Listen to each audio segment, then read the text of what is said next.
Hello and welcome to the Newton Art Exhibition number 453. I am Jeremy Romero, And I'm Finster Paul. and we'll be discussing two famous artworks, one being A Starry Night by Vincent van Gogh and another being Michelangelo's David.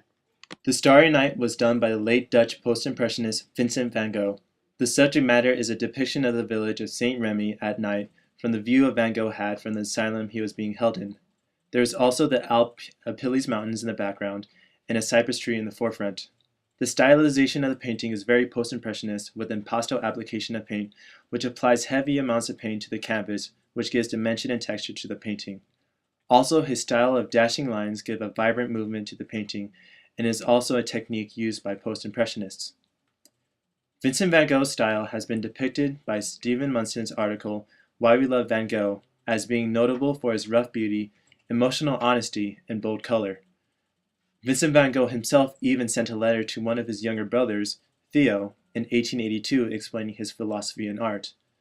What I want to express in both figure and landscape isn't anything sentimental or melancholy, but deep anguish. In short, I want to get to the point where people say to my work, that man feels deeply, and that man feels keenly. He committed suicide at the age of 37 and died a relatively unsuccessful painter. David by Michelangelo, an Italian sculptor, was made in 1501 through 1504. What is interesting about this work is that at the age of 59, Michelangelo left his native Florence, never to return again. During this time, he created marvelous marble works, one being his statue of David, which was made in a very contrapposto style.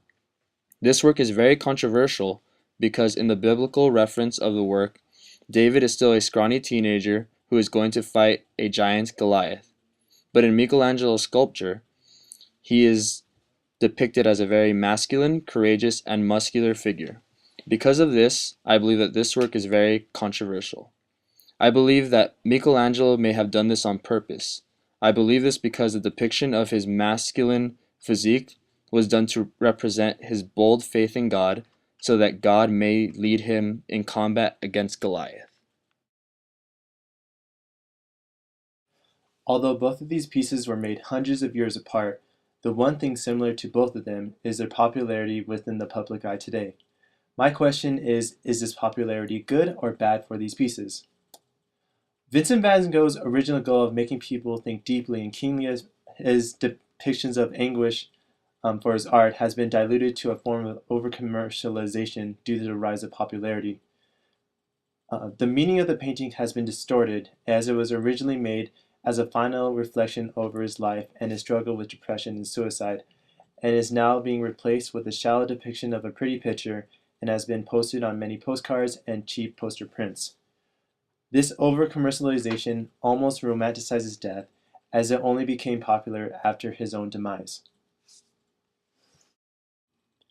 David's painting is a little different because it was already popular to begin with. During Michelangelo's time, painters were the rock stars of their time, and their pieces of art were just as famous as the name attached to it. They made art to be known. Also, David is already a significant figure in the Bible, and as a result, it is more difficult to misinterpret the meaning. The piece being depicted in a realistic style also adds to the difficulty in misinterpreting. Michelangelo's sculpture was not a reflection of his own emotion, but of David's. It is less personal, and as a result, I have less of an issue of people commercializing it. Thank you for coming to the Newton Art Exhibition number 453, and we hope to see you again.